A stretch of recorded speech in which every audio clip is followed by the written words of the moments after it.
Hello friends, welcome back to Mommy's love kitchen. இன்றைக்கி நம்ம ஒரு மஷ்ரூம் பிரியாணி ரெசிபி தான் பார்க்க போகிறோம்.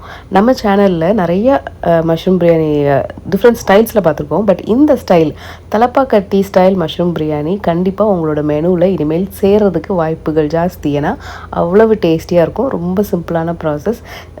நான்வெஜ் பிரியாணிக்கே கொஞ்சம் உங்களுக்கு டஃப் கொடுக்குற மாதிரியான ஒரு ரெசிபி.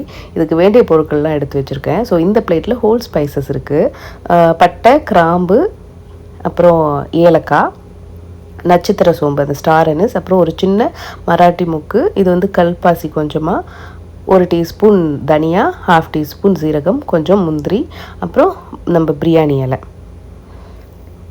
அடுத்து இந்த பிளேட்டில் வந்து பார்த்திங்கன்னா வெங்காயம், பச்சை மிளகாய், இஞ்சி பூண்டு நான் பேஸ்ட்டாகவே எடுத்து வச்சுருக்கேன். இஞ்சி பூண்டை நீங்கள் அப்படியே ஃப்ரெஷ்ஷாகவும் சேர்த்துக்கலாம். அப்புறம் எந்த டைப் ஆஃப் மஷ்ரூம், அப்புறம் சீரக சம்பா ரைஸு, தயிர் கொஞ்சம், அப்புறம் புதினா, கொத்தமல்லி, வெங்காயம் வதக்கிறதுக்கு. ஸோ இன்க்ரீடியன்ட்ஸுமே கொஞ்சம் சிம்பிளானது தான். நம்ம ஃபஸ்ட்டு ஒரு பேனில் நம்ம வந்து ஓப்பன் பாட் மெத்தடில் பண்ண போகிறோம். ஸோ அதனால் அந்த ஹெவி பாட்டமாக இருக்கிற மாதிரி பேன் எடுத்துக்கோங்க. இல்லை நீங்கள் வந்து ப்ரெஷர் குக்கர்லேயும் நீங்கள் பண்ணிக்கலாம். இதே ப்ரொசீஜர் தான். அதுக்கு வந்து நீங்கள் கரெக்டாக ஒரு விசில் போடுற மாதிரி இருக்கும். இது வந்து நம்ம அப்படியே ஓப்பன் பாட்டில் தம் பண்ண போகிறோம். ஸோ தம் பண்ணும்போது இன்னும் டேஸ்டியாக தான் இருக்கும். இப்போ நம்ம கொஞ்சமாக எண்ணெய், நெய் கொஞ்சம் சேர்த்துருக்கோம். அடுத்து நம்ம கட் பண்ணி வச்சுருக்கிற ஆனியன், இது வந்து நல்லா வதங்கட்டும்.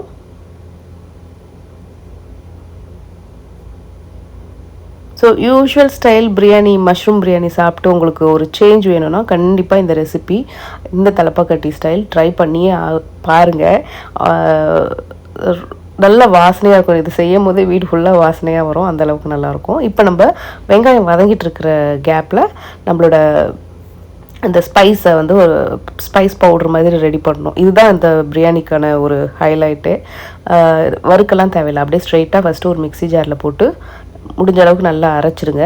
அதுக்கப்புறம் நம்ம இஞ்சி பூண்டு, அப்புறம் பச்சை மிளகா உங்கள் காரத்துக்கு ஏற்ற அளவுக்கு சேர்த்துக்கோங்க. அடுத்து ஆனியன் வந்து நீங்கள் சின்ன வெங்காயம் போட்டாலும் நல்லாயிருக்கும். பட் பெருசு போட்டாலுமே நல்லா சூப்பராகவே இருக்கும். ஸோ சின்னது இருந்துச்சுன்னா சின்னது யூஸ் பண்ணிக்கோங்க. இல்லைனா நார்மலாக இந்த வெங்காயமே நீங்கள் யூஸ் பண்ணிக்கலாம். தப்பு ஒன்றும் இல்லை. டேஸ்ட் இதனால் மாற போகிறதும் பெருசாக இல்லை. இப்போ நம்ம வதக்க போட்டிருந்த வெங்காயம் கொஞ்சம் அப்படியே கலர் சேஞ்ச் ஆகி வரும்போது நம்ம கட் பண்ணி வச்சுருக்கிற புதினா, கொத்தமல்லி எண்ணெயிலே நம்ம சேர்த்துருவோம். அப்போ தான் வந்து ஃப்ளேவர் நல்லா நல்லா என்ஹான்ஸ் ஆகும். அதே மாதிரி இந்த பிரியாணிக்கு நம்மளுக்கு தக்காளி, அப்புறம் மிளகாய் தூள், தனியாத்தூள் அப்படிலாம் எதுவுமே கிடையாது. நம்ம யூஸ் பண்ணியிருக்கோம் இல்லையா ஹோல் ஸ்பைசஸ், அதுவும் இப்போ நம்ம காமிச்சிருக்கிற ஐட்டம்ஸ் மட்டும் தான். ஸோ உங்களுக்கு வந்து நிறைய ஓவர் பவரிங்காகவும் இருக்காது, திகட்டுற மாதிரியும் இருக்காது. இப்போ நம்ம அரைச்சி வச்சுருக்கிற பேஸ்ட்டு போட்டு நல்லா வதக்கிப்போம். பச்சை வாசனை போகணும், அந்தளவுக்கு நல்லா வதக்கிப்போம். தலப்பாக்கட்டி ஸ்டைல்னாலே வந்து நம்ம சீரக சம்பா ரைஸ் யூஸ் பண்ணுவோம். முடிஞ்ச அளவுக்கு இந்த ரெசிபிக்கு சீரக சம்பா ரைஸ் போடுங்க. இல்லாத பட்சத்தில் நீங்கள் பாஸ்மதி ரைஸோ பச்சரிசி கூட நீங்கள் ட்ரை பண்ணலாம். அடுத்து ஒரு 2 டேபிள் ஸ்பூன் அளவுக்கு தயிர்.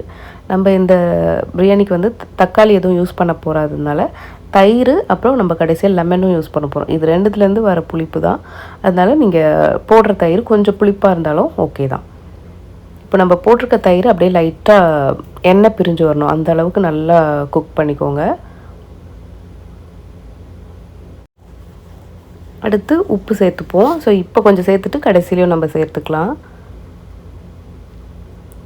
ஸோ தயிர் போட்டு பார்த்திங்கன்னா அப்படியே கொஞ்சம் எண்ணெயெல்லாம் பிரிஞ்சு வர ஆரம்பிச்சிருச்சு.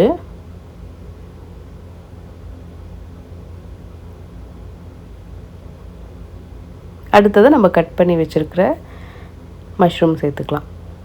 ஸோ எனக்கு வந்து இந்த மாதிரி இந்த ப்ரௌன் கலரில் மினி போட்ட பெல்லான்ற மஷ்ரூம் அது சேர்த்துருக்கேன். நீங்கள் எந்த டைப் மஷ்ரூம், ஒயிட் மஷ்ரூம், இந்த பட்டன் மஷ்ரூம் எதுனாலும் நீங்கள் சேர்த்துக்கலாம். இப்போது இதுவும் போட்டு ஒரு 5 மினிட்ஸ் இது வதங்கட்டும்.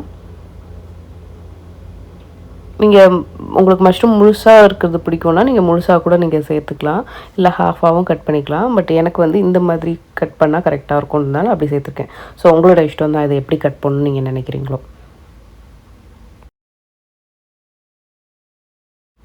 நம்ம மூடி போட்டு ஒரு 5 மினிட்ஸ் குக் பண்ணியிருக்கோம். பார்த்திங்கன்னா ஒரு 60% இந்த மஷ்ரூம் நல்லா வதங்கியிருக்கும். இப்போ நம்ம வாஷ் பண்ணி வச்சுருக்கிற சீரக சம்பா ரைஸ் 2 கப் எடுத்திருக்கேன், அது சேர்த்துக்கிறேன். சீரக சம்பா ரைஸ் நீங்கள் ஊற வைக்கணும்னு அவசியம் கிடையாது. பட் ஊற வைக்கணும் அப்படின்னா 10 நிமிஷத்துக்கு மேலே ஊற வைக்காதீங்க. அப்புறம் சாதம் ரொம்ப சாஃப்டாகி குழையிறதுக்கு வாய்ப்பு இருக்குது. ஸோ நான் ஜஸ்ட்டு வாஷ் பண்ணி வச்சுருந்தேன், அதை நான் இப்போ சேர்த்துக்கிறேன். 2 கப்பு சீரக சம்பா ரைஸ்க்கு நான் 4 கப் அளவுக்கு தண்ணி சேர்த்துருக்கிறேன். 1:2 ரேஷியோ தான். ஏன்னா நம்ம ஊற வைக்கல இல்லையா, ஸோ அந்த தண்ணி கரெக்டாக தான் இருக்கும். இப்போ ரைஸ் போட்டுட்டு அப்படியே ஜென்டிலாக மிக்ஸ் பண்ணிக்கோங்க. இப்போ நம்ம ஒரு ஹாஃப் லெமனோட ஜூஸை நம்ம போட்டுக்கலாம். ஸோ நம்ம லெமன் ஜூஸ் அப்புறம் கடைசியில் கீ அதெல்லாம் போடுறோம்ல, அது வந்து நம்மளுக்கு ஃப்ளேவரும் என்ஹான்ஸ் பண்ணும். அதே சமயம் உங்களுக்கு ரைஸ் வந்து ஸ்டிக்கி ஆகாமல் இருக்கிறதுக்கும் உங்களுக்கு ஹெல்ப்ஃபுல்லாக இருக்கும். லெமன் போட்ட பிறகு ஒரு வாட்டி உப்பு செக் பண்ணிவிட்டு தேவைப்பட்டுச்சுன்னா இந்த ஸ்டேஜில் நீங்கள் சேர்த்துக்கோங்க. ஆஸ் யூஷுவல் நம்ம எப்போவும் சொல்கிற மாதிரி தான், இந்த தண்ணி நம்ம வாயில் வைக்கும்போது லைட்டாக உப்பு கரிக்கிற மாதிரி இருக்கணும். அப்போது இந்த ரைஸோடு சேர்ந்து வெந்து வரும்போது பர்ஃபெக்டாக இருக்கும். லாஸ்ட்டாக கொஞ்சமாக கீ போட்டுக்கலாம். ஸோ ஒரு 1/2 டீஸ்பூன் கீ நம்ம ஃபஸ்ட்டு தாளிக்கும் போது இப்போ ஒரு 1/2 டீஸ்பூன், அப்புறம் வெந்துட்ட பிறகு ஒரு 1/2 டீஸ்பூன். ஸோ நம்மளுக்கு அந்த அளவுக்கு போட்டாலே இந்த ஃப்ளேவர் ஜாஸ்தியாக இருக்கிற மாதிரி தான் இருக்கும். இப்போ நம்ம இதை மூடி போட்டுட்டு இந்த தண்ணி வற்றுற அளவுக்கு ஃபஸ்ட்டு மீடியம் ஃப்ளேமில் இதை குக் பண்ணிக்கலாம். ஸோ இப்போ பார்த்திங்கன்னா உங்களுக்கு அப்படியே மேலே இருக்கிற தண்ணி எல்லாம் அப்படியே வற்றிடுச்சு. ஸோ இதுக்கப்புறம் நம்ம மீடியம்லேருந்து கொஞ்சம் லோக்கு வச்சுருங்க ஃப்ளேமை. அதுக்கப்புறம் நம்ம தம் போட போகிறோம். ஒரு தோசைக்கல் வச்சுட்டு அதுக்கு மேலே இந்த பேனை வச்சு ஒரு 15 மினிட்ஸ் இந்த லோ ஃப்ளேம்லேயே இது நல்லா மூடிட்டு வச்சோம் அப்படின்னா நம்மளோட தலப்பாக்கட்டி ஸ்டைல் மஷ்ரூம் பிரியாணி சூப்பராக ரெடி ஆகிடும். இதை திறக்கும் போதே அப்படியே வீடே கமகமன்னு வாசனையாக இருக்கும். ஸோ நீங்களும் எல்லோரும் ட்ரை பண்ணி பாருங்கள். நம்ம தலப்பாக்கட்டி ஸ்டைல் மஷ்ரூம் பிரியாணி எப்படி வந்துச்சு அப்படின்றது, உங்களுக்கு பிடிச்சதா அப்படின்றத நீங்கள் ஃபீட்பேக்காக கமெண்ட்ஸில் வந்து சொல்லுங்கள். ஸோ மாமிஸ் லவ் கிச்சனோட எப்போதுமே இணைஞ்சே இருங்க. மாமிஸ் லவ் கிச்சனை நீங்கள் இன்ஸ்டாலும் ஃபேஸ்புக்கில் கூட ஃபாலோ பண்ணலாம். இதே மாதிரி நான் இன்னொரு வீடியோவில் உங்களை சந்திக்கிறேன். அது வரைக்கும் நன்றி, வணக்கம்.